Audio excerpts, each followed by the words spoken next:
الحمد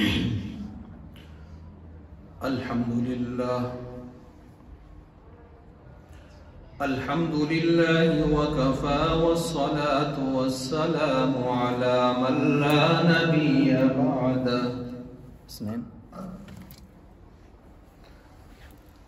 وہ تو کتاب خطبہ لکھے نا اس کو چاہتے ہیں. وعلى آله وأصحابه الذين أوفوا عهده وعلى من تبعهم بإحسان إلى يوم القيامة. أما بعد فأعوذ بالله من الشيطان الرجيم. بسم الله الرحمن الرحيم.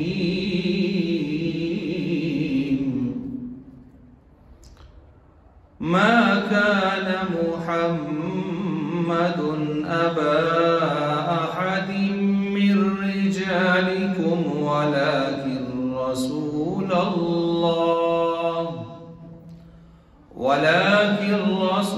الله وخاتم النبيين وكان الله بكل شيء عليما. وقال النبي صلى الله تعالى عليه وسلم: أنا خاتم النبيين لا نبي بعدي، أو كما قال عليه الصلاة والسلام. آمنت بالله صدق الله ومولانا العظيم وصدق رسوله الكريم ونحن على ذلك لمن الشاهدين والشاكرين والحمد لله رب العالمين.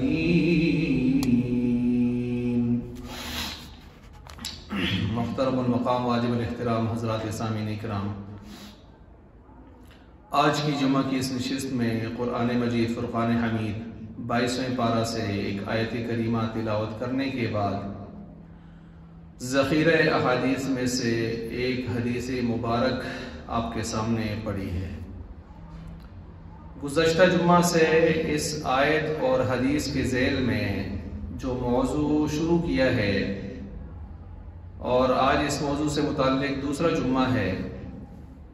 موضوع تو یہ تھا کہ جسٹس فائز عیسیٰ سپریم کورٹ 3 رکنی بینچ کا جو فیصلہ آیا تھا اس کے اندر کیا ثقب موجود ہیں، کیا کمزوریاں ہیں. تو ان کو آپ کے سامنے ان کمزوریوں کو گزشتہ جمعہ میں نے رکھا تھا. آج بھی اس پر کچھ گفتگو ہوگی اور اس کے ساتھ ساتھ عقیدہ ختم نبوت کی ضرورت اور اہمیت کو تفصیل کے ساتھ گزشتہ جمعہ آپ حضرات کے سامنے میں نے بیان کیا تھا. اور ذیلی تقریباً میں نے 6 عنوانات آپ کے سامنے رکھے تھے. آج کی اس نشست میں انہی 6 ذیلی عنوانات میں سے جو عنوان ہے وہ ہے نبوت کے جھوٹے دعوے دار، مدعیان نبوت جھوٹے، دجال اور کذاب. اور ان میں مرزا غلام احمد قادیانی. چنانچہ گزشتہ جمعہ آپ حضرات کے سامنے نبوت اور رسالت کا لغوی اصطلاحی تعارف میں نے آپ کے سامنے کروایا ہے، اور نبوت اور رسالت اور ولایت اس کا مختلف جہتوں سے آپ کے سامنے میں نے تعارف رکھا تھا. پھر کرتے کرتے اس کی ضرورت اور اہمیت کو بیان کرتے کرتے میں نے آخر میں یہ بات کی تھی کہ آپ علیہ السلام کی روایات کی روشنی میں آپ علیہ السلام کے بعد قیامت تک نبوت اور رسالت کے جھوٹے دعوے دار تو آئیں گے، اور ان کی تعداد آپ علیہ السلام نے اپنی احادیث میں جو بڑے بڑے ان میں آئیں گے وہ 30 تعداد بتائی ہے۔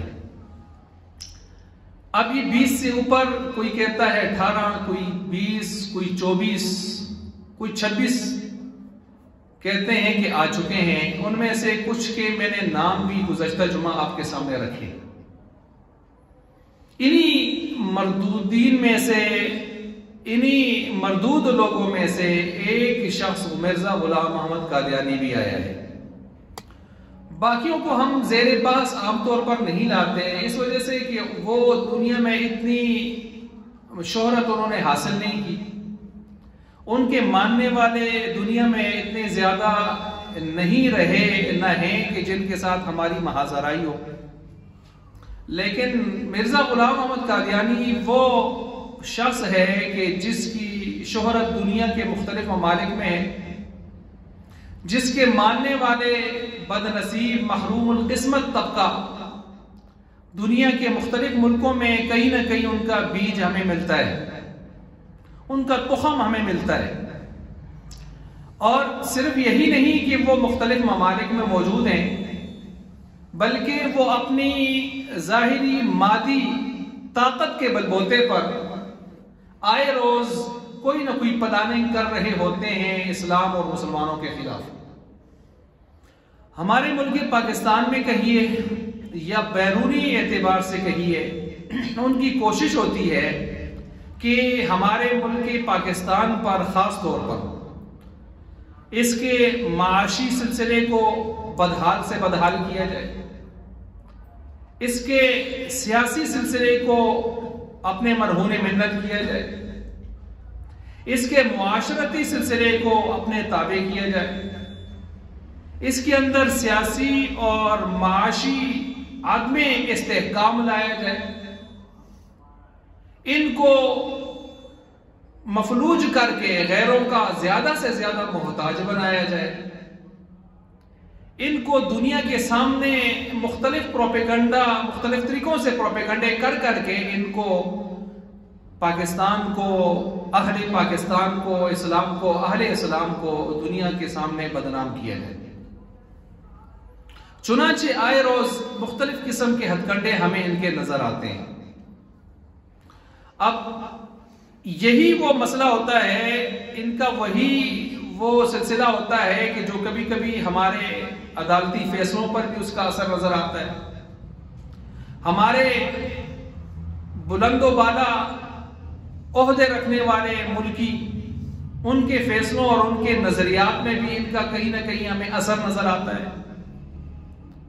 ماضی بعید کہیں یا ماضی قریب کہیں یا حال کہیں، ان کے اثرات کہیں نہ کہیں ہمیں عدلیہ میں کہیں یا انتظامیہ میں کہیں یا خدا نخواستہ مقننہ میں کہیں نہ کہیں اس سوچ فکر کے اثرات ہمیں نظر آ رہے ہوتے ہیں۔ اس لیے ضرورت محسوس کی کہ ابھی جو فائز عیسیٰ کا فیصلہ پچھلے جمعہ سے میں اس پر تبصرہ کر رہا ہوں اور کافی تفصیلات میں نے لائی ہیں اس پر، تو آج میں نے مناسب سمجھا کہ خود مرزے کا بھی تھوڑا سا تعارف ہو جائے کہ مرزا کیا چیز تھی، کیا بلا تھی۔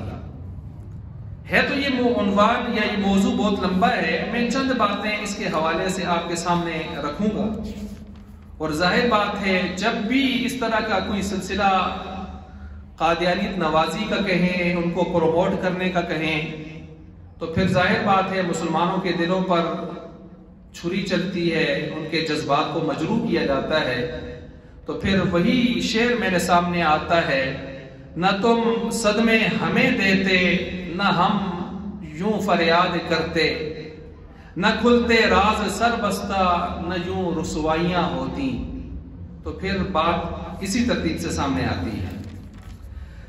مرزا غلام احمد قادیانی جی 30 دجال اور کذاب جن کی احادیث میں پیش گوئی ہے ان میں سے ایک ہے۔ 1835 میں پیدا ہوا، 26 مئی 1908 میں مرا. کہاں مرا ساری دنیا جانتی ہے. گندگی کے ڈھیر میں اور بیت الخلاء میں کہاں مرا, کس حالت میں مرا, ساری دنیا جانتی ہے. یہ 1880 جو سلسلہ تھا اس کا 1880 سے 1890 کے درمیان میں 10 سال یہ عیسائیوں سے مناظرے کرتا رہا, پادریوں سے. اور ان مناظروں سے یہ کوئی اسلام کی خدمت نہیں کر رہا تھا. ان مناظروں سے یہ اپنے آئندہ مستقبل کے عزائم, برے عزائم کی سیاست کو چمکانا چاہتا تھا. یہ شروع سے ایک لوگوں کی بازوں کی ترتیب رہی ہے کہ اپنا دنیا کی مذموم طرز سیاست کو چمکانے کے لیے وہ مذہب کا نام کبھی استعمال کر جاتے ہیں. مذہب کارڈ کھیل لیتے ہیں. ایک مذہب کاز ہوتا ہے, مذہب کو کاز بنا کر, مشن بنا کر اس کی حفاظت اور تحفظ کے لیے انسان آگے بڑھے. ایک یہ ہوتا ہے کہ مقصد اس کا کچھ اور ہے, دنیا پرستی ہے اور غیروں کو خوش کرنا ہے, مذہب کا صرف نام استعمال کر کے لوگوں کو دھوکہ دینا ہے. یہ کام شروع سے چلا آ رہا ہے. مرزا نے بھی یہی کارڈ کھیلا مذہب کا. 1880 سے 90 تک اس نے پادریوں سے مناظروں کا سلسلہ شروع کیا. عبداللہ آتھم عیسائیوں کا بڑا راہب ہے, 15 دن تک اس کے ساتھ مناظرہ اس کا کتابوں میں موجود ہے وغیرہ. لیکن در حقیقت یہ میں نے عرض کیا کہ یہ تو اندر سے جو انگریز برطانیہ حکومت تھی, ان کی حکومت برطانیہ, ملکہ وکٹوریا, ان کا تو بڑا مداح تھا, بہت زیادہ ان کی تعریفیں توصیفات کرنے والا شخص تھا. چنانچہ میں اس حوالے سے بھی کچھ حوالہ جات آپ کے سامنے رکھوں گا. انہی حوالہ جات میں سے ایک حوالہ ہے روحانی خزائن, جلد نمبر 15 صفحہ نمبر 156 پر لکھتا ہے, جو امن و سکون اس انگریز برطانیہ کی سلطنت میں, ملکہ وکٹوریا کی سلطنت میں اس کے زیر سایہ مجھے ملا ہے یا ہے, وہ معاذ اللہ نہ مکہ میں ہے, نہ مدینہ میں ہے, اور نہ ہی سلطان روم کے تخت پایا قسطنطنیہ میں ہے. تو یہ اس کی عبارت, اس سے آپ اندازہ کر سکتے ہیں کہ جس شخص کو مکہ میں سکون نہیں ملتا, مدینہ میں بھی سکون نظر نہیں آتا, اس کو ملکہ وکٹوریا گورنمنٹ انگریز کی حکومت میں بڑا سکون اور امن مل رہا ہے. اس سے آپ اندازہ کر لیں کہ کس ذہنیت کا شخص تھا یہ. 1857 کی جنگ آزادی, اس سے انگریز بہت زیادہ پریشان تھے کہ مسلمانوں کے اندر سے کس طرح جہادی روح کو ختم کیا جائے. کیونکہ انگریز کو ہماری نماز سے کوئی مسئلہ نہیں ہے, ہمارے روزے سے کوئی مسئلہ نہیں ہے, ہماری تراویح سے, ہماری نمازوں سے, جماعتوں سے, زکاتوں سے, ان عبادات سے انگریزوں کو یا کافروں کفار کو کوئی مسئلہ نہیں ہے. ان کو مسئلہ ہے ہماری معاشرت سے, ان کو مسئلہ ہے ہمارے معاملات سے, ان کو مسئلہ ہے ہمارے ریاست اور سیاست, عدلیہ, نظام اجتماعی سے.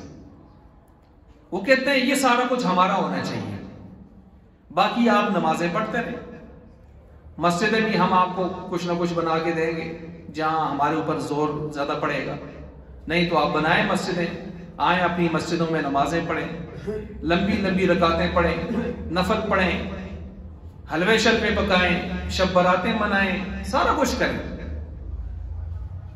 بس صرف یہ ہے کہ نظام کی بات آپ نے نہیں کرنی, نظام بس ہمارا ہوگا, نظام میں آپ نے ہمارا غلام بن کر رہنا ہے. اب یہ جو جہادی سلسلہ ہے, ظاہر بات ہے یہ انگریز کو بہت پریشان کر رہا تھا. 1857 کی جنگ آزادی کا سلسلہ ہوا, وہ غور و خوض کرنے بیٹھے, ان کا انگریز کا تھنک ٹینک بیٹھا کہ چلو جی ہم کچھ سوچ وچار کر لیں کہ کس طرح مسلمانوں کے اندر سے جہاد کو ختم کیا جائے. ان کا تھنک ٹینک بیٹا, جیسے امریکی تھنک ٹینک ہے, اس طرح ہر ملک کے اپنے اپنے تھنک ٹینک ہوتے ہیں. کچھ ایسے ماہر, تجربہ کار, ذہین, فتین, لبیب قسم کے لوگ ہوتے ہیں جو بیٹھ کر عالمی حالات پر نظر رکھتے ہوئے اپنے تجربات کی روشنی میں مختلف مسائل کا حل تلاش کرتے ہیں. تو یہ تھنک ٹینک بیٹا، انہوں نے کہا بھائی جہاد کو کس طرح ختم کریں، تو سب نے ایک بات تو مشترکہ کی کہ جہاد مسلمانوں کے نبی نے قیامت تک کے لیے جاری کر دیا ہے، الجہاد ماض الی یوم القیامہ، قیامت کی صبح تک جاری رہے گا۔ اب غیر نبی آ کر تو اس کو ختم کر نہیں سکتا، ضروری ہے کہ کوئی نبی نبوت کا یعنی کوئی اعلان کرے اور وہ آ کر کہے میں اللہ کا نبی ہوں معاذ اللہ، اور میں اس جہاد کو اب کینسل کرتا ہوں، تو تب کچھ ہو سکتا ہے، وگرنہ نہیں۔ ادھر سے وہ حضرت بھی منازعوں کے سلسلوں میں لگا ہوا تھا، کچھ جندر ٹہلا تھا، کوئی دانے سے نہیں، کچھ شہر دے لوگ ظالم سن، کچھ سنو بھی مرندہ شوق سی۔ اب ادھر سے اس کو بھی شوق یہ تھا، مکہ وکٹوریا سے بڑی ہمدردیاں، بڑے اس کے افسانے پڑھتا تھا، وہ افسانے بھی میں آگے بیان کروں گا۔ انہوں نے جب زمین دیکھی زرخیز ہے، اور چونکہ یہ شخص اس کا انٹرویو لیا گیا، انٹرویو لینے کا مطلب یہ ہے کہ انہوں نے پرکھا سروے کیا، تو انہوں نے کہا یہ ہمارے کام کا آدمی ہے، اگرچہ انتہائی نالائق تھا، اس میں کوئی شک نہیں ہے، انتہائی نالائق۔ اب وہ باتیں الگ سے ہیں کرنے کی، لطیف باب اللطائف، لطیفوں کی دنیا ہے، بری ہے کس کی، لیکن اس کو تھوڑی بہت کچھ انگریز زبانیں اس نے لولی لنگڑی سیکھی ہوئی تھی، انگریزی، اور انگریزی بھی کس درجے کی، وہ کتابیں دیکھیں، بڑے ڈرامے لکھے ہوئے ہیں اس میں، عربی، فارسی، اردو، منشی بھی رہا ہے سیالکوٹ میں۔ بہرحال یہ منشی صاحب جو ہے، اس کو چند زبانیں تھوڑی بہت اس نے لولی لنگڑی سیکھی ہوئی تھی۔ ایک تو یہ اس کا ایڈوانٹیج اس کو ملا ہے کہ چلیں جس کو مختلف زبانیں تھوڑی بہت آتی ہیں۔ ایک یہ کہ چاپلوس حد درجے کا تھا، جب چاپلوسی پہ آتا تھا تو آسمان پہ چڑھا دیتا تھا، اور جب کسی پر مغلظات برساتا تھا تو وہ بھی بڑے اس کے عجیب و غریب۔ اس کی کتابوں میں علماء نے جو گالیاں جمع کی ہیں ان کی تعداد بھی سینکڑوں میں، 300 سے اوپر اس کی گالیاں ہیں جو اس کی کتابوں میں ہیں، جو اس نے اپنے مخالفین کو دی ہیں، جو اپنے مخالفین کو دی ہیں، گالیاں، گالم گلوچ، برے القابات، ننگی گالیاں۔ اچھا، تیسرا یہ ہے کہ چونکہ یہ مناظرے مسلمانوں سے کر کر کے، مناظر اسلام بھی مشہور تھا، عیسائیوں سے مناظرے کر کر کے، تو کچھ مسلمانوں کا اعتماد بھی حاصل کر لیا تھا اس نے، لالی پاپس مسلمانوں کو دے رکھے تھے۔ یہ بھی میں نے کہا پرانا ایک طریقہ واردات ہے، مذہب کا کارڈ کھیل کے فساق و فجار بھی اپنا کام مذہب کے نام پر نکال لیتے ہیں، بلکہ مذہبی لوگوں سے زیادہ نکال لیتے ہیں۔ اچھا جی، تو اب اس کو انگریز نے چن لیا۔ اب ذرا دیکھیں، موضوع بہت طویل ہے، میں کچھ اشارے دیتا جاؤں گا۔ اب اس نے اس انگریز کی خیرخواہی میں یا اس کی تعریفات اور توصیفات میں کیا کچھ لکھا ہے، پہلے میں وہ بیان کرتا ہوں۔ پھر اس نے مسلمانوں کے بارے میں کیا زیر و غلا ہے، منکرین کے بارے میں، جس کو اللہ کا نبی نہیں مانیں گے، رسول نہیں مانیں گے، نبی نہیں مانیں گے، اور نمبر 3 اس کے دعوے کیا کیا تھے، اور نمبر 4 اس کی پیشگوئیاں کیا کیا تھیں۔ یہی چیزیں اس کو واضح کر دیں گے۔ سب سے پہلی چیز، اس کی تحریرات جو انگریز کی حمایت میں سامنے آئی ہیں۔ ایک بات شروع میں ذہن میں رکھیں، اس کی تقریباً 83 کتابیں ہیں۔ کتنی کتابیں؟ 83۔ اس کی ساری کتابوں کو جمع کرنے والوں نے جمع کیا ہے، اور ایک جو ہے کتاب میں لانے کی کوشش کی ہے، اور اس کتاب کا نام ہے روحانی خزائن۔ روحانی خزائن، اس کی جلدیں ہیں 25 جلدوں میں، گویا اس کی 83 کتابوں کو بند کر دیا گیا ہے، تاکہ حضرت کی کوئی کتاب، کوئی تحریر ضائع نہ ہو جائے۔ یہ روحانی خزائن میں نے لاہور سے بہت عرصہ پہلے منگوانے کی کوشش کی تھی، پورے اردو بازار میں ایک جگہ سے مجھے ایک ہی نسخہ کہیں کتب خانے پہ ملا تھا، وہ میں نے بہت کوشش کی کہ مجھے کوئی 35-40 ہزار تک مل جائے، لیکن وہ 55,000 سے کم نہیں ہوا، چھوڑ دیا۔ اچھا، اب یہ جو روحانی خزائن ہے، یہ اس کی میں نے کہا وہ کتاب ہے کہ جس میں ساری کتابوں کو اکٹھا کیا گیا، 83 کتابوں کو۔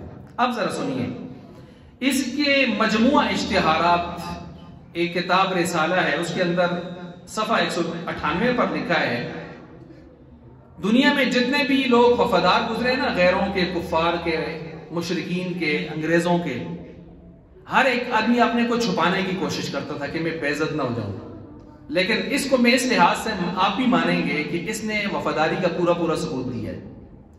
اس صفحہ نمبر 198 مجموعہ اشتہارات میں حضرت خود لکھتے ہیں، وہ کہتے ہیں میں انگریزوں کا خود کاشتہ پودا ہوں، میں انگریزوں کا خود کاشتہ پودا ہوں۔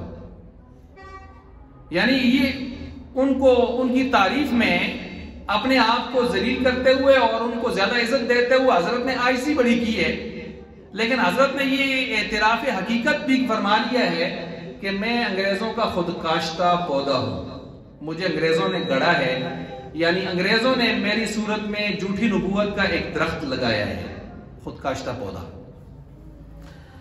آگے چلیے، اسی طرح اس نے یہ بھی لکھا کہ میں نے انگریزوں کے جہاد کے خاتمے کے لیے جتنی کتابیں لکھی ہیں، اگر ان کتابوں کو اکٹھا کر لیا جائے تو وہ 50 کتب ہیں جن سے الماریاں بھر جائیں۔ کتنی کتابیں ہیں؟ 50 کتابیں ہیں جن سے الماریاں بھر جائیں۔ حالانکہ میں نے کیا عرض کیا، اس کی ٹوٹل کتابیں 83 ہیں، اور جہاد پر اس نے اپنی کتابوں میں کہیں نہ کہیں مضمون لکھے ہیں، زمینہ گولڈ لویہ لکھا، مختلف چیزیں، تو اس نے جہاد پر ذیلی اعتبار سے فتوے بڑے لگائے ہیں مجاہدین پر، لیکن جہاد پر 50 کتابیں جھوٹ بولا ہے اس نے، جہاد کے خاتمے پر 50 کتابیں جھوٹ بولا ہے اس نے۔ اور پیغمبر تو جھوٹ نہیں بولتے، وہ تو نبوت کے اعلان سے پہلے بھی الصادق الامین ہوا کرتے ہیں۔ فقد لبثت فیکم عمرا من قبلی، اپنے آپ کو بطور حجت اور دلیل کے پیش کر کے کہتے ہیں میرا ماضی دیکھو۔ اور یہاں حال یہ ہے کہ قادیانیوں سے آپ مناظرے کی بات جب کریں گے تو وہ 3 موضوعات پر آپ کے ساتھ مناظرے کے لیے تیار ہوں گے، چوتھے پر نہیں ہوں گے۔ عیسیٰ علیہ السلام آئیں گے نہیں آئیں گے، مناظرہ کرنے آ جائیں گے، اور ان کا مقصد یہ ہوگا کہ عیسیٰ علیہ السلام مرزا غلام محمد قادیانی کی صورت میں دنیا سے رخصت ہو گئے۔ اچھا، مہدی کا ظہور، حضرت مہدی رضی اللہ عنہ کا ظہور ہوگا یا نہیں ہوگا؟ آئیں گے، کیونکہ مہدی کی سیٹ پر مرزے کو لا کر بٹھانے کی کوشش بھی انہوں نے کی ہے، بلکہ اس نے خود کوشش کی ہے۔ اچھا، آپ علیہ السلام کے بعد نبی آ سکتا ہے نہیں آ سکتا؟ خاتم النبیین کا کیا مطلب ہے، اس پر بھی آپ سے مناظرے کے لیے تیار ہو گیا۔ ان کے مربیوں کی بات کر رہا ہوں، عام لوگوں کی بات نہیں کر رہا، ان کے مربیوں کی۔ لیکن چوتھے موضوع پر کوئی مربی نہیں آئے گا آپ کے پاس۔ جب آپ کہیں گے چلو شخصیت مرزا پر بات کرتے ہیں کہ مرزا کی شخصیت کیا تھی، وہ کوئی انسان بھی تھا یا نہیں تھا، ایک شریف آدمی بھی تھا یا نہیں تھا، نبی ہونا تو بہت دور کی بات ہے، اس پر وہ کبھی بھی انشاءاللہ میدان میں نہیں آئیں گے، کیونکہ ان کو پتہ ہے کہ اس کی کتابوں میں جو گند ہے، اس گند کو سامنے رکھتے ہوئے مرزا کو کبھی شریف آدمی باور کروا ہی نہیں سکتے، نبی ہونا تو بہت دور کی بات ہے۔ اچھا، اب اس نے مختلف جو باتیں کی، میں نے کہا انگریز کی تائید میں وہ آپ کے سامنے پیش کر رہا تھا۔ نمبر 3، حوالہ نمبر 3، اس نے کہا سلطنت برطانیہ یہ اللہ کی، انگریزوں کی جو سلطنت ہے یہ اللہ کی نعمت اور رحمت ہے، اور انگریزوں کے خلاف جہاد کرنے والا معاذ اللہ کہتا ہے حرامی اور بدکار ہے۔ یہ لفظ جو میں بول رہا ہوں نا، یہ آپ کی طرف سے نہیں بول رہا، اس کی کتابوں میں لکھے ہیں، کتنا یعنی گندی گالی دی ہے اس خبیث نے۔ جہاد کرنے والے جو انگریز کے خلاف ہیں ان مجاہدین کو اس نے کتنی گندی گالی دی ہے یہاں پر۔ اچھا، نمبر 4، ازالہ اوہام اس کی کتاب ہے۔ چونکہ یہ موضوع میں نے اس لیے شروع کیا، میں نے عرض کیا کہ فائز عیسیٰ کا فیصلہ تھا قادیانیوں کے حوالے سے، تو میں نے کہا چلو قادیانی کو بھی دیکھ لینا ہے کون ہے، ان کے بٹکے کو بھی دیکھ لیں ذرا سا۔ ازالہ اوہام میں کہتا ہے، اس کی کتاب ہے، کہتا ہے ہم پر اور ہماری اولاد پر فرض ہے کہ ہم انگریز برطانیہ گورنمنٹ برطانیہ کے شکر گزار رہیں گے، شکر گزار رہیں گے، فرض ہے، فرض۔ اچھا، نمبر 5 نور الحق صفحہ 34 تا 39 اس کی کتاب ہے. اس میں لکھتا ہے کہ انگریز فضائل لازمی ہر کتاب میں لکھوں گا. انگریز کے فضائل، گورنمنٹ برطانیہ کے ملکہ وکٹوریہ کے فضائل میں ہر کتاب میں لازمی لکھوں گا، کیونکہ انہی کا چندہ خور اور وظیفہ خور تھا تو لکھنے تھے. جس کا کھائے اس کا گائے. نمبر 6 یہ ہے کہ اس نے اپنی کتابوں میں جہاد کو ختم کرنے کے لیے معاذ اللہ جہاں اور بہت سارا زہر اگلا وہاں کچھ اشعار بھی لکھے. ان اشعار میں سے ایک مصرع آپ کے سامنے رکھتا ہوں. مثلا کہتے ہیں اب چھوڑ دو اے دوستو جہاد کا خیال، دین میں حرام ہے اب جنگوں کے تال. یہ انگریز برطانیہ ملکہ وکٹوریہ کے تائید میں مسلمانوں کو کہہ رہا ہے جہاد ختم ہو گیا ہے. نمبر 7 کتابوں میں لکھتا ہے حکم خدا سے تلوار والا جو جہاد شروع ہوا تھا، کس نے شروع کیا تھا؟ نبی کریم صلی اللہ علیہ وسلم نے اپنی زندگی میں 27-28 غزوات جن میں بے نفس نفیس گئے. اپنے بعد غزوہ ہند اور غزوہ قسطنطنیہ کے باقاعدہ پیشگوئیاں، 77-78 سرایا اگر ٹوٹل ملائے جائیں. اور جس نبی کے القاب اور صفات میں سے، ناموں میں سے نبی الملاحم، کمسان قسم کی جنگوں والا نبی، اور نبی السیف جس کا لقب ہے القابات میں سے ہیں، تو یہ کہتا ہے کہ وہ تلوار سے جہاد جو شروع ہوا تھا وہ اب ختم ہوا، بند ہوا. کس نے بند کیا؟ کہتے ہیں میں نے بند کیا. اچھا، نمبر 8 تریاق القلوب اس کی کتاب ہے.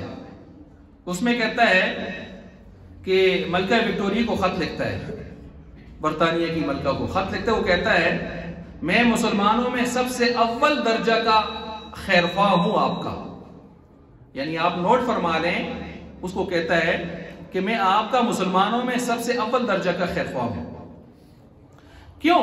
آگے وجہ بھی بیان کرتا ہے. کہتا ہے 3 وجہوں سے. ایک یہ کہ میرے باپ نے تربیت ہی ایسی دی ہے کہ انگریز کا وفادار رہنا، یعنی جدی پشتی پیچھے نسل میں رگ و ریشہ میں انگریز کی غلامی یا محبت بھر دی ہے. وجہ نمبر 2 کہ انگریز برطانیہ کے ملکہ وکٹوریہ کے احسانات بہت زیادہ ہیں.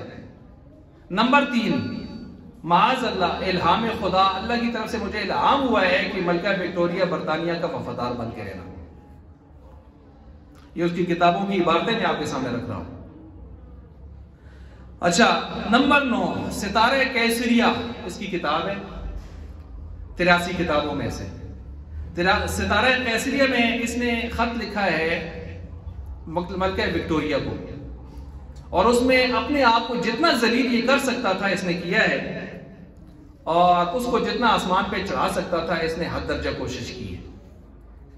مثلا اس میں یہ لکھتا ہے کہ اے ملکہ وکٹوریہ تو زمین کا نور ہے، میں آسمانوں کا نور ہوں، اور تیرے زمین کے نور نے مجھے آسمان کے نور کو کھینچ لیا اپنی طرف. استغفر اللہ، کھینچ لیا اپنی طرف.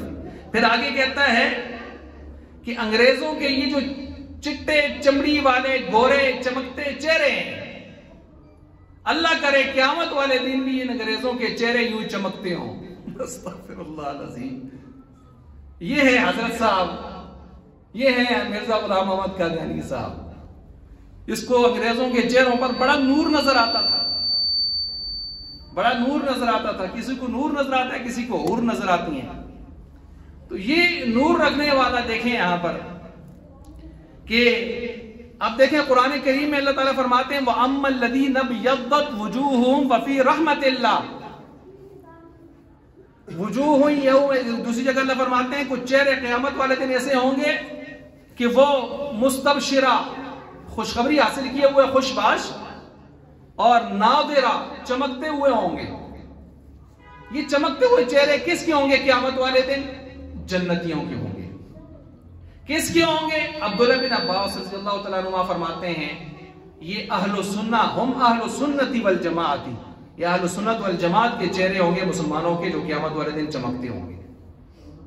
حدیث کہتی ہے کہ قیامت والے دن جو لوگ دنیا میں وضو کرتے ہیں، نماز پڑھتے ہیں، وضو کے اعضاء چمکتے ہوں گے، ان سے پہچان ہوگی۔ اور یہ حضرت کیا کہتا ہے؟ انگریزوں کے چمکتے ہوئے دنیا میں جو چہرے ہیں، کہتا ہے اللہ کرے قیامت والے دن بھی یہ چمکتے ہیں۔ پتہ نہیں کس مغز کا، کس دماغ کا آدمی تھا یہ، کافروں کے چہرے چمکتے ہوں قیامت والے دن۔ حالانکہ قرآن نے کافروں کے بارے میں کیا کہا ہے؟ فَأَمَّا الَّذِينَ اسْوَدَّتْ وُجُوهُهُمْ، کافروں کے چہرے کالے سیاہ ہوں گے۔ تَرْحَقُهَا قَطَرَةٌ، ان کے اوپر سیاہی چھائی ہوئی ہوگی۔ سَرَابِيلُهُمْ مِنْ قَطِرَانٍ وَتَغْشَى وُجُوهَهُمُ النَّارُ، ان کے لباس بھی تارکول، کالے تارکول کے ہوں گے، لباس آل جہنم کا کالا لباس، کالا تارکول والا، چہرے کالے۔ اور یہ حضرت انگریزوں کہتے ہیں اللہ قیامت والے دن بھی آپ کے چہروں کو چمکتا رہے گا۔ اب پتہ چل گیا یہ نسل کون سی تھی؟ یہ تھا غلام احمد قادیانی۔ اچھا، یہ تو خیر انگریزوں کی توصیفات، تعریفات بہت کی ہے اس نے، میں نے کچھ نمونے پیش کیے تاکہ آپ کو پتہ چلے انگریزوں کا کتنا وفادار تھا۔ اور اس نے شروع میں نے اس کا حوالہ پیش کیا، کیا کہتا ہے؟ میں انگریزوں کا خود کاشتہ پودا ہوں۔ اب اس نے مسلمانوں کے بارے میں کیا بکواس کی ہے؟ وہ بہت ہیں، میں نے کہا 300 سے اوپر اس کی گالیاں ہیں جو اس کی کتابوں میں موجود ہیں۔ میں ان میں سے صرف 2-4 ہی نقل کرتا ہوں، کوئی فائدہ نہیں ہے۔ اس نے مسلمانوں کے بارے میں کیا کہا ہے؟ کہتا ہے مجھ پر جو ایمان نہ لائے، مجھ پر جو ایمان نہ لائے، مجھے نہ مانے، میرا منکر ہو، تو معاذ اللہ کہتا ہے کافر ہے، پھر کہتا ہے جہنمی ہے، پھر کہتا ہے حرامزادہ ہے، پھر کہتا ہے خنزیر ہے، پھر کہتا ہے حرامکار ہے، پھر کہتا ہے عورتوں کے بارے میں معاذ اللہ کہتا ہے۔ اب وہ لفظ ایسے گندے ہیں، میں کیسے ان کو آپ کے سامنے رکھوں، لیکن یہ بہت گندا خبیث انسان تھا، کنجری اور کتیا تک بلایا اس نے۔ اپنی کتابوں میں یہ لفظ لکھیں، لفظ لکھیں، یہ ہے انگریزوں کا نبی، یہ ہے وہ دجال کانا من الکافرین، جس نے اس قسم کی، اور پوری دنیا میں آج گند پھیلا کے بیٹھے ہیں۔ اس کے ماننے والے دیکھیں کلکلے اوپر کلے باندھ کے بیٹھتے ہیں اور بڑے انداز سے گفتگو کرنے کی کوشش کرتے ہیں، اور خود ان کے حضرت کا حال ہی ہے۔ یہ تو میں نے ایک نمونہ تھوڑا سا پیش کیا ہے۔ اچھا جی، آگے چلیں۔ اب اس نے جو دعوے کیے ہیں میں مختصر کر رہا ہوں، ان دعووں میں سے اس کے دعوے چند آپ سماعت فرمائیں، اور آپ ہر اس کے دعووں کو سن کر ہی کہیں گے یار بڑا لطیفہ تھا، ڈرامہ تھا، ڈرامہ۔ ان دعووں کو سننے سے پہلے ایک تمہیدی بات سن لیں، سمجھ لیں، اس کو سمجھیں گے تو آپ اس کے دعووں کو سمجھ سکیں گے۔ چونکہ یہ اپنی ذات میں لاشے تھا، کچھ نہ تھا، اس نے چاہا کہ میں کسی بڑے بڑے شخصیات کی طرف اپنے آپ کو منسوب کروں، ان کی جو عزت ہے معاشرے میں، دنیا میں، اس کو کیش کروں۔ چنانچہ اس نے پہلے تو یہ کوشش کی کہ مسلمانوں کے عقیدوں میں کون سی شخصیات آنے والی ہیں، آ سکتی ہیں اور بڑی ہیں، معزز ہیں، مذہبی ہیں، تو پہلے تو ان کو میں کیش کروں، وہ سیٹ فل کروں۔ چنانچہ اس نے کہا میں مجدد ہوں۔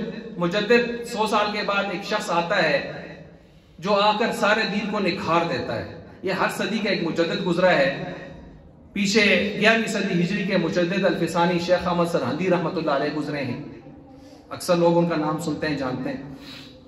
اس صدی کا مجدد کون ہے؟ کوئی کہتا ہے مولانا حق نواز جنگوی صاحب تھے، کوئی کہتے ہیں مفتی نظام الدین شمزئی تھے، کوئی کہتے ہیں مولانا یوسف لدھیانوی تھے، کوئی کہتے ہیں مفتی رشید احمد لدھیانوی تھے۔ پچھلی صدیوں میں کون تھے؟ کوئی کہتے ہیں مولانا الیاس صاحب تبلیغی جماعت کی بنیاد رکھنے والے تھے، یہ جو سلسلہ ہے اس کی بنیاد، ورنہ تبلیغ تو ہر مسلمان کا کام ہے، وغیرہ وغیرہ۔ لوگوں نے، علماء نے مجددین کی ہر صدی میں نام لکھے اپنے نظام کے مطابق۔ اب اس حضرت نے اپنی صدی کا، اس نے دیکھا کہ مسلمانوں کے ہاں 100 سال کے بعد کوئی آدمی آتا ہے جو دین کو تر و تازہ کر کے پیش کرتا ہے، تو اس نے وہ سیٹ فل کرنے کی کوشش کی اور کہا میں مجدد ہوں۔ اچھا، پھر اس نے دیکھا مسلمانوں کے ہاں یہ بھی ہے کہ عیسیٰ علیہ السلام تشریف لائیں گے، وہ آسمانوں پر ہیں، تو اس نے پہلے یکدم اپنے آپ کو عیسیٰ نہیں کہا، پہلے ڈپلیکیٹ بنایا کہ میں عیسیٰ نہیں ہوں، عیسیٰ کی ڈپلیکیٹ ہوں، جس کو عربی میں کہتے ہیں مثیل مسیح، duplicate, photo state, photo copy. اور پھر آگے چل کے کہنے لگا میں وہی ہوں، عیسیٰ ہوں.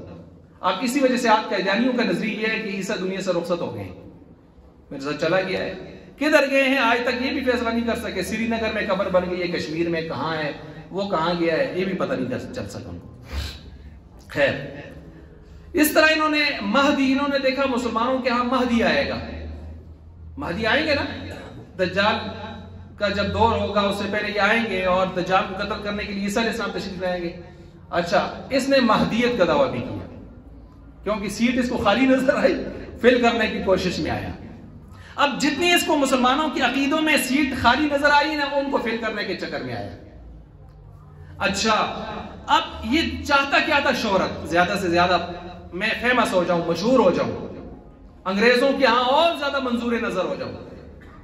چنانچہ اس دوران اس کو سمجھ نہ آئی کہ اس نے کیا کیا دعوے کیے ہیں. اب میں دعوے اس کے آپ کے سامنے رکھتا ہوں, اور اس کی کتابوں میں 100 سے اوپر دعوے ہیں اس کی. کتنے؟ 100 سے اوپر. میں نے کیا کہا, گالیاں کتنی دی ہیں اس نے؟ بکواسات 300 سے اوپر. علماء کو اللہ جزائے خیر دے, جن علماء کو ہم کچھ سمجھتے ہی نہیں ہیں, انہوں نے آپ کے مذہب کی حفاظت کے لیے ہر زاویے سے کوشش کی, ہر زاویے سے. 100 دعوے, ان میں سے مثلا ایک دعویٰ سب سے پہلے اس کا یہ تھا, میں کچھ بھی نہ تھا, احد من الناس میں سے زاویے گمنامی میں پوشیدہ تھا. ایک جگہ لکھتا ہے اس مردہ کی طرح تھا جو قبر میں 100 سال مدفون تھا, جس کو کوئی جانتا پہچانتا نہ تھا کہ یہ کس کی قبر ہے, میں وہ تھا. یہ تو وہ ہے جو ابھی کہہ رہے میں کچھ نہیں ہوں. آگے چلیں. ملہم من اللہ, اللہ کی طرف سے الہام ہوتا ہے, جیسے پیچھے بتایا نا مجھے الہام ہوا کہ انگریز سے وفاداری کر. اچھا, مامور من اللہ, اللہ کی طرف سے مجھے مقرر کیا گیا ہے. مامور من اللہ, مقرر شدہ. مکاشفہ ہوتا ہے, مراقبے ہوتے ہیں. مجدد ہونے کا دعویٰ کیا کہ صدی بعد ایک مجدد آتا ہے, میں مجدد ہوں. مصلح, انسانوں کی اصلاح کے لیے کوئی اللہ کے بندے آتے ہیں, میں مصلح ہوں.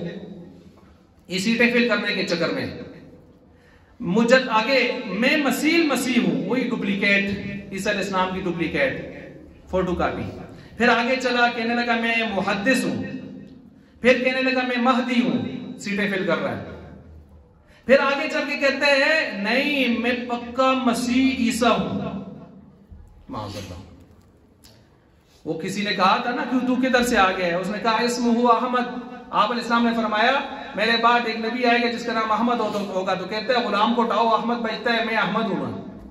تو عطا اللہ شاہ بخاری نے کہا عطا اللہ میں سے عطا کو اٹھاؤ, پیچھے اللہ بجتا ہے. کانیا میں تنو نبی بڑھا کے بھیجے ہی نہیں, تو کتوں آنا ہے. اچھا, اب اس نے مختلف دعوے کیے. اسی میں سے ایک دعویٰ اس نے کیا کہ میں صریح دعوے نبوت بھی کیا اس نے, اور یہ اکثر علماء فرماتے ہیں 1908 میں آخری سال میں کیا اس نے. اس سے پہلے کتراتا تھا, ڈرتا تھا. ذلی نبوت, ذلی نبی ہونے کا, کہ میں آپ علیہ السلام کا اتباع کی وجہ سے سایہ نبوت بن کر نبی بن کر آیا ہوں. ذلی نبی, بروزی نبی, یعنی میں اور ان کا وجود ایک ہو کر نبی بن کر آیا ہوں. میں الگ سے نبی نہیں ہوں, بلکہ ان کے وجود میں رنگ کر آیا ہوں. معاذ اللہ. اسی وجہ سے آج دنیا میں قادیانی جب پڑھتے ہیں آپ کے سامنے لا الہ الا اللہ محمد رسول اللہ, تو محمد سے مراد میرے آپ کے نبی, ساری کائنات کے نبی نہیں لیتے, وہ غلام احمد قادیانی